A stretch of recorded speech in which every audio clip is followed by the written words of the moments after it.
जय जोहार, नमस्कार। दैनिक छत्तीसगढ़ चैनल देख रहे हैं आप और छत्तीसगढ़ प्रदेश की आज की सभी प्रमुख बड़ी खबरों को एक एक करके हम आपको विस्तार से बताएंगे। इससे पहले अगर आप छत्तीसगढ़ प्रदेश के हैं, छत्तीसगढ़ समाचार ठीक इसी प्रकार रोजाना देखना चाहते हैं तो नीचे लाल कलर का सब्सक्राइब बटन दिया है, जिसे दबाकर इस चैनल को आपको सब्सक्राइब करना है। शुरुआत सबसे पहली बड़ी खबर के साथ करते हैं। एक बार फिर से बदलेगा छत्तीसगढ़ में मौसम का रुख। कई जिलों में जोरदार बारिश के साथ ओले गिरने की संभावना एक बार पुनः से बन रही है। दरअसल छत्तीसगढ़ में एक बार फिर से इस हफ्ते जोरदार बारिश होने की संभावना जताई जा रही है। इसकी वजह से हवाओं की दिशा में बदलाव हो सकता है। 21 से लेकर के 23 जनवरी तक न्यूनतम तापमान में 3 डिग्री तक की वृद्धि हो सकती है। प्रदेश के दक्षिणी हिस्से में दक्षिण पश्चिम से ठंडी हवाएं आने लगी है और इसी की वजह से कई जिलों में बरसात होने की संभावनाएं बन रही है। बताया गया है कि HP चंद्रा ने बताया कि हवाओं की दिशा बदलने की वजह से प्रदेश में 21 से लेकर के 23 जनवरी तक न्यूनतम तापमान में 3 से 4 डिग्री सेल्सियस वृद्धि होने की संभावना है और इसके अलावा 22 जनवरी को सरगुजा संभाग और उसके लगे बिलासपुर संभाग में हल्की बारिश होने की भी संभावना बन रही है। साथ ही साथ आकाश से बिजली गिरने की भी संभावना बन रही है। ओले भी गिर सकते हैं और पिछले सप्ताह भी सरगुजा, बिलासपुर, बस्तर और दुर्ग संभाग के कुछ जिलों में भारी ओलावृष्टि भी दर्ज की गई थी, जिसके बाद से अब बादल छाने और बारिश होने की ठीक संभावना बन रही है। मनरेगा लोकपालों का मानदेय छत्तीसगढ़ सरकार ने बढ़ा दिया है। छत्तीसगढ़ में प्रति सीटिंग अब 2250 रुपए मिलेंगे। अभी तक 1000 रुपए ही मात्र मिल पा रहे थे। दरअसल छत्तीसगढ़ में महात्मा गांधी राष्ट्रीय रोजगार गारंटी योजना अधिनियम यानी कि मनरेगा लोकपालों का मानदेय बढ़ा दिया गया है। अब उन्हें प्रति सीटिंग 2250 रुपए की दर से मानदेय मिलने जा रहा है। अभी तक इस काम के लिए उन्हें 1000 रुपए मिल रहे थे।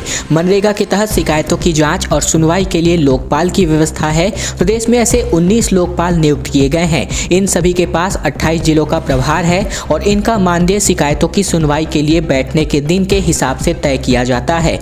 सरकार ने मानदेय की अधिकतम सीमा 45,000 रुपए महीने निर्धारित की है। इसके भीतर उन्हें प्रत्येक सीटिंग के लिए 2250 रुपए का मानदेय मिला करेगा। ऐसे में मनरेगा लोकपालों का बढ़ा हुआ मानदेय 23 दिसंबर 2021 से ही प्रभावी होगा। राज्य मनरेगा आयुक्त मोहम्मद कैसर अब्दुल हक ने सभी जिलों के कलेक्टर सह जिला कार्यक्रम समन्वयकों को परिपत्र जारी कर इस संबंध में आवश्यक कार्रवाई करने के निर्देश जारी किए हैं।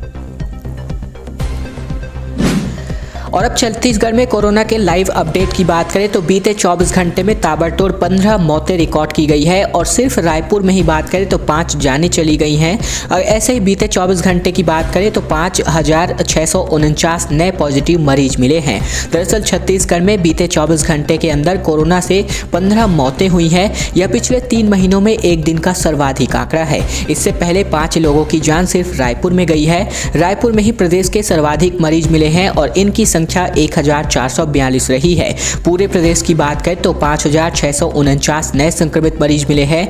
मौतों की संख्या चिंता बढ़ाने वाली है। इसके अलावा मैं बात करूं तो छत्तीसगढ़ में कोरोना की तीसरी लहर पीक की ओर बढ़ने लगी है। ऐसे में संक्रमण दर में मामूली गिरावट बुधवार को देखने को मिली थी, लेकिन एक बार फिर से अब संक्रमण दर बढ़ गई है। डिस्चार्ज होने वालों की संख्या बढ़ी है और इस बीच नए मरीजों का अस्पताल पहुंचना बेहद कम है। ऐसे में प्रशासन मरीजों की बड़ी संख्या को संभालने के लिए शुरू किए गए अस्थायी कोविड हॉस्पिटल और कोविड केयर सेंटर को बंद करने की तैयारी में है। इसके अलावा बीते 24 घंटे की बात करें तो 54,600 सैंपल्स कलेक्ट किए गए हैं और इस दौरान लगभग 5,649 नए संक्रमित मरीज मिले हैं। इस मान से बात करें तो संक्रमण दर लगभग 10.5% के आसपास बढ़ा है।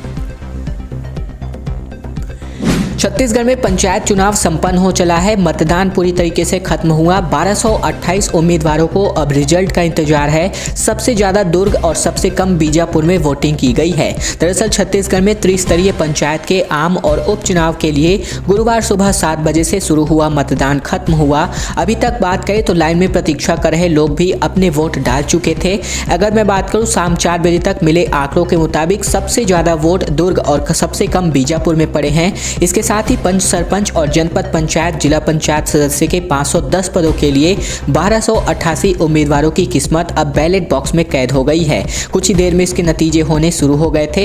इसके अलावा आपको ये भी बता दें कि धमतरी में 25 सीट के लिए 60 प्रत्याशी चुनाव पर थे, जबकि बेमेतरा की भी बात करें तो लगभग नवागढ़ ब्लॉक के ग्राम पंचायत गामाडोरा में उपचुनाव का बहिष्कार कर दिया गया। ऐसे में धमतरी में 7 केंद्र नक्सल अति संवेदनशील हैं। ऐसे में अगर मैं बात करूं तो कांकेर जिले में धारा 144 के बीच मतदान संपन्न हुआ। गौरेला पिंडरा मरवाही की बात करें तो जिले में पंचायत चुनाव को लेकर के मतदाताओं में काफी उत्साह रहा। छत्तीसगढ़ राज्य निर्वाचन आयोग ने पिछले महीने ही कुछ जिलों में पंचायत के आम चुनाव और कुछ में उपचुनाव की प्रक्रिया शुरू की थी। इसके तहत ही बैकुंठपुर विकासखंड की ग्राम पंचायत फूलपुरा को मिलाकर के जो लिस्ट है वो हम आपको बता देते हैं। रोजगार के मुद्दे को लेकर के अब बीजेवाईएम का प्रदर्शन जो है होने जा रहा है। युवा मोर्चा प्रदेश अध्यक्ष साहू बोले, रोजगार मिशन छलने की नई कोशिश है, अब नहीं चलेगा। दरअसल छत्तीसगढ़ में नए रोजगार मिशन का गठन किया गया है। इसमें आने वाले 5 सालों में 15 लाख रोजगार के जरिए पैदा करने की तैयारी है। ये मिशन अब सीधे तौर पर विपक्ष के निशाने पर है। भारतीय जनता पार्टी के युवा मोर्चा प्रदेश अध्यक्ष अमित साहू के मुताबिक प्रदेश में युवाओं को छलने और ठगने के साथ साथ उनके अधिकारों को छीनने का मिशन चल रहा है। अब ये नहीं चलेगा। साहू ने यह भी कहा है कि रोजगार के मामले में छत्तीसगढ़ का युवा परेशान है। हम छत्तीसगढ़ के युवाओं के साथ अन्याय बर्दाश्त नहीं करेंगे। युवाओं के अधिकार के लिए भाजयुमो चरणबद्ध आंदोलन करेगी। साहू की तरफ से जारी किए गए बयान में आगे कहा गया है कि बीते 3 वर्षों में छत्तीसगढ़ के युवाओं को ना ही चुनावी वादे के मुताबिक भत्ता मिला और ना ही रोजगार, और इसलिए 5 साल के रोजगार मिशन की घोषणा कर एक बार फिर से नए सिरे से छत्तीसगढ़ के भोले भाले युवाओं के साथ धोखे की तैयारी है। फिलहाल ये सभी बातें जो है प्रदेश अध्यक्ष जो यहाँ पर साहू है इन्होंने कही हुई है और इनके खिलाफ जो है बीजेवाईएम अपना आंदोलन प्रस्तुत करने जा रही है। पंडित रविशंकर शुक्ल विश्वविद्यालय से खबर है, घर बैठे पेपर देकर के अच्छे नंबर पाएंगे, इस उम्मीद में पास छात्र भी अपना रीचेकिंग और माफ कीजिएगा जो यहाँ पर रीमूल्यांकन के लिए अपना आवेदन कर रहे हैं। दरअसल पंडित रविशंकर शुक्ल विश्वविद्यालय की वार्षिक परीक्षा के पेपर छात्र घर से ही लिख करके जमा करेंगे या फिर केंद्र में आकर परीक्षा देनी होगी, यह अभी तय नहीं है। लेकिन वार्षिक परीक्षा के पेपर भी ऑनलाइन होंगे, तब घर बैठे परीक्षा देकर अच्छे नंबर पाने की उम्मीद पर कई ऐसे छात्र हैं जो अपना आवेदन कर रहे हैं जो पहले से ग्रेजुएशन व पीजी में पास हैं। यही वजह है कि श्रेणी सुधार के तहत लगातार आवेदन जमा किए जा रहे हैं और इससे ये माना जा रहा है कि पिछले साल की तुलना में इस बार वार्षिक परीक्षा के लिए ज्यादा आवेदन मिलेंगे। पिछले सत्र परीक्षार्थियों की कुल संख्या 1,47,000 थी और जबकि रविशंकर विश्वविद्यालय की सेमेस्टर परीक्षा कुछ दिनों में शुरू होने जा रही है। इसके तहत प्रथम, तृतीय, 5वें और 7वें सेमेस्टर के अलावा अन्य परीक्षाएं आयोजित होने जा रही हैं। ये परीक्षाएं ऑनलाइन या फिर ब्लेंडेड मोड में आयोजित होंगी और इसके लिए तैयारियां की जा रही हैं। सेमेस्टर परीक्षा के लिए ऑनलाइन सिस्टम घोषित होने के बाद ही वार्षिक परीक्षा के लिए आवेदन ज्यादा आ रहे हैं। छत्तीसगढ़ में ओमिक्रॉन की आंधी का खतरा दिख रहा है। 13 लोगों में संक्रमण की पुष्टि हुई है, इनमें 2 बच्चे भी शामिल हैं। ट्रैवल हिस्ट्री इनकी कोई भी नहीं है, न ही बाहरियों के संपर्क में आए हैं। दरअसल छत्तीसगढ़ के बच्चों में ओमिक्रॉन संक्रमण बढ़ता जा रहा है। बीते 24 घंटे की बात करें तो 13 लोगों में ओमिक्रॉन संक्रमण की पुष्टि हुई है। इसमें 2 बच्चे भी शामिल हैं जिनकी उम्र महज 13 साल और 17 साल की है। जिन लोगों में संक्रमण की पुष्टि हुई है उनकी ना ही कोई ट्रैवल हिस्ट्री है और ना ही वे विदेश से आए हैं और विदेश से आए किसी व्यक्ति के या फिर परिवार के संपर्क में भी नहीं आए हैं। ऐसे में छत्तीसगढ़ के जो डायरेक्टर है epidemic control doctor Subhash Mishra, इनके मुताबिक शाम भुवनेश्वर लैब से जीनोम सीक्वेंसिंग की जांच रिपोर्ट आ गई है। लैब ने 28 दिसंबर से 3 जनवरी तक भेजे गए नमूनों की जांच की है। इसमें 13 लोगों में ओमिक्रॉन की मौजूदगी स्पष्ट हुई है। इनमें से 7 लोग राजनांदगांव जिले से हैं। इनमें एक महिला का नाम भी शामिल है। रायपुर के 3 लोगों में भी ओमिक्रॉन का केस मिला है और इनमें से एक 17 साल का बच्चा भी है। वहीं दुर्ग जिले में 3 लोगों में ओमिक्रॉन पाया गया है, उनमें से एक 13 साल की बच्ची भी है। और अब बात करते हैं छत्तीसगढ़ के दुर्ग जिले में 90 पटवारियों का हल्का बदल दिया गया है। पाटन में 34, दुर्ग में 27, धमधा में 29 का तबादला हुआ है। कलेक्टर ने समीक्षा के बाद इसके लिए लिस्ट जारी कर दी है। दुर्ग कलेक्टर डॉक्टर सर्वेश्वर नरेंद्र भूरे ने एक साथ 90 पटवारियों को इधर से उधर किया है। अचानक थोक के भाव में पटवारियों का हल्का बदलने से पूरे राजस्व विभाग में हड़कंप मच गया है। जारी आदेश के मुताबिक पाटन अनुविभाग में 34, दुर्ग अनुविभाग में 27 तथा धमधा अनुविभाग में 29 पटवारियों का हल्का बदला गया है। राज्य शासन ने हाल ही में सभी कलेक्टर को निर्देश जारी किया है कि प्रशासनिक कसावट लाएं और कार्य के सुचारू रूप से संचालन की समीक्षा करके उसकी जानकारी दें। कलेक्टर ने इसके चलते सभी एसडीएम को राजस्व के कार्य में कसावट लाने के निर्देश दिए थे। इतना ही नहीं, कलेक्टर ने बीते दिनों सभी तहसीलों में राजस्व कार्यों की स्थिति की समीक्षा भी की थी और इस दौरान उन्होंने तहसीलदारों से लंबित प्रकरणों और लोगों के आवेदनों के निराकरण की जानकारी भी मांगी थी। इसके बाद कलेक्टर ने सभी एसडीएम को निर्देशित किया था कि वह हल्के के कार्य को समीक्षा कर उसकी रिपोर्ट दें। 23 जनवरी को 2 पालियों में होने वाली है पर्यवेक्षक की भर्ती परीक्षा। कोरोना संक्रमित अभ्यर्थी भी दे सकेंगे परीक्षा। निर्देश बाकायदा इसके लिए जारी हो चुका है। छत्तीसगढ़ व्यावसायिक परीक्षा मंडल द्वारा संचालनालय महिला एवं बाल विकास विभाग के अंतर्गत पर्यवेक्षक पदों पर खुली सीधी भर्ती और परिसीमित सीधी भर्ती परीक्षा 23 जनवरी को 2 पालियों में आयोजित होने जा रही है। इस भर्ती परीक्षा में अभ्यर्थियों की संख्या अधिक होने के कारण परीक्षा केंद्रों की संख्या में वृद्धि की गई है। व्यापमं द्वारा प्रदेश के 16 जिला मुख्यालयों में परीक्षा केंद्र बनाए गए हैं। इसके अलावा कोविड संक्रमित अभ्यर्थी कोविड सेंटर में परीक्षा दे सकेंगे। इसके लिए अभ्यर्थी को एक दिन पूर्व जिला नोडल अधिकारी या जिला समन्वयक को सूचना देनी होगी ताकि संक्रमित अभ्यर्थी के लिए पृथक से परीक्षा कक्ष की व्यवस्था की जा सके। प्रथम पाली की परीक्षा के लिए कुल 839 परीक्षा केंद्र बनाए गए हैं। इनमें अंबिकापुर में 71, बैकुंठपुर में 15, बिलासपुर में 193, दंतेवाड़ा में 6, धमतरी में 25, दुर्ग में 113, जगदलपुर में 35, जबकि जांजगीर में 28, जसपुर में 10, कांकेर में 24, कबीरधाम में 17 सेंटर्स बनाए गए हैं। रायपुर की बात करें तो यहाँ 158 सेंटर बनाए गए हैं। और अब बात करते हैं, राजधानी में किसान आंदोलन को खत्म करने की कोशिशों को झटका लगा है। किसान नेताओं ने बैठक से किनारा कर लिया है।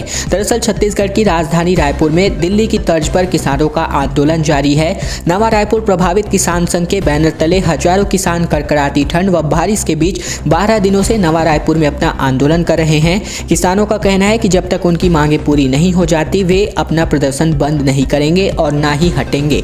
आंदोलन को कई किसान व दूसरे संगठनों का समर्थन मिल रहा है। अब किसानों के समर्थन यानी कि आंदोलन को खत्म करने के लिए नवा रायपुर में बैठक का आयोजन किया गया था। ये बैठक मंत्री मोहम्मद अकबर, मंत्री शिव डहरिया, विधायक धनेंद्र साहू और अधिकारियों की मौजूदगी में चल रही थी। वहीं इस पर किसान नेताओं का कहना है कि हमें बैठक की फोन पर मौखिक जानकारी दी गई है। सरकार के कई बार बुलावे पर भी किसान नहीं पहुंचे हैं। किसानों का कहना है कि जमीन अधिग्रहण के समय राज्य सरकार ने किसानों से जो वादा किया था उसे आज तक पूरा नहीं किया गया है।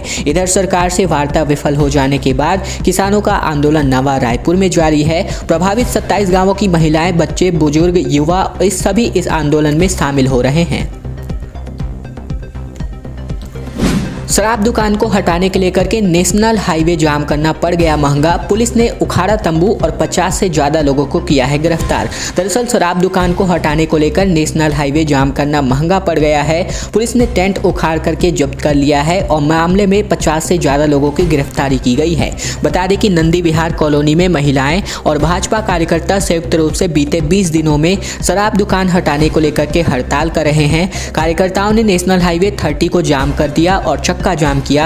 नेशनल हाईवे जाम करने की सूचना मिलते ही सिटी कोतवाली पुलिस हरकत में आई। 50 से अधिक महिलाओं और बीजेपी कार्यकर्ताओं को गिरफ्तार किया गया है। गिरफ्तार महिलाओं में भाजपा कार्यकर्ता ने कहा कि जब तक शराब की दुकानें नहीं हटाई जाती हैं तब तक हड़ताल करते रहेंगे। साथ ही साथ शराब दुकान को हटाने को लेकर के यहाँ पर नेशनल हाईवे जाम करना इन लोगों के लिए महंगा पड़ गया है। भाजपा की तुलना पाकिस्तान से की है। भूपेश बोले, पाकिस्तान में अंपायर सहित 13 खिलाड़ी क्रिकेट खेलते हैं। यहाँ बीजेपी के साथ साथ सेंट्रल एजेंसियां चुनाव लड़ती हैं। दरअसल पंजाब के मुख्यमंत्री चरणजीत सिंह चन्नी के रिश्तेदारों के यहाँ ईडी के छापों के बाद कांग्रेस केंद्र सरकार पर हमलावर है। उत्तर प्रदेश चुनाव प्रचार से वापस लौटे छत्तीसगढ़ के मुख्यमंत्री भूपेश बघेल ने इस बहाने भाजपा और केंद्र सरकार पर बड़ा हमला किया है। उन्होंने भाजपा की तुलना पाकिस्तान से की है।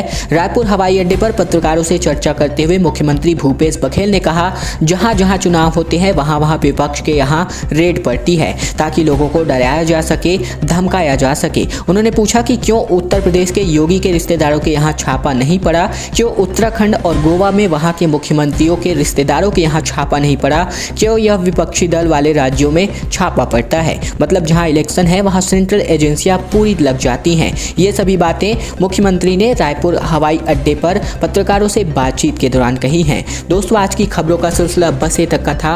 वीडियो अगर आपको पसंद आया तो इस वीडियो के नीचे लाइक बटन है, जिसे दबाकर इस वीडियो को आपको बहुत ही छोटा सा लाइक कर देना है। नीचे लाल कलर का सब्सक्राइब बटन भी दिया है, जिसे दबाकर इस चैनल को आपको सब्सक्राइब करना है। साथ ही साथ घंटी को दबाकर ऑल नोटिफिकेशन को भी आपको सिलेक्ट करना है, ताकि प्रतिदिन की महत्वपूर्ण खबरें, छत्तीसगढ़ के समाचार बिना किसी रुकावट रोजाना हम आप तक पहुंचा सकें। तो चैनल को सब्सक्राइब करने का बहुत ही छोटा सा काम आप लोगों को जरूर से कर लेना है।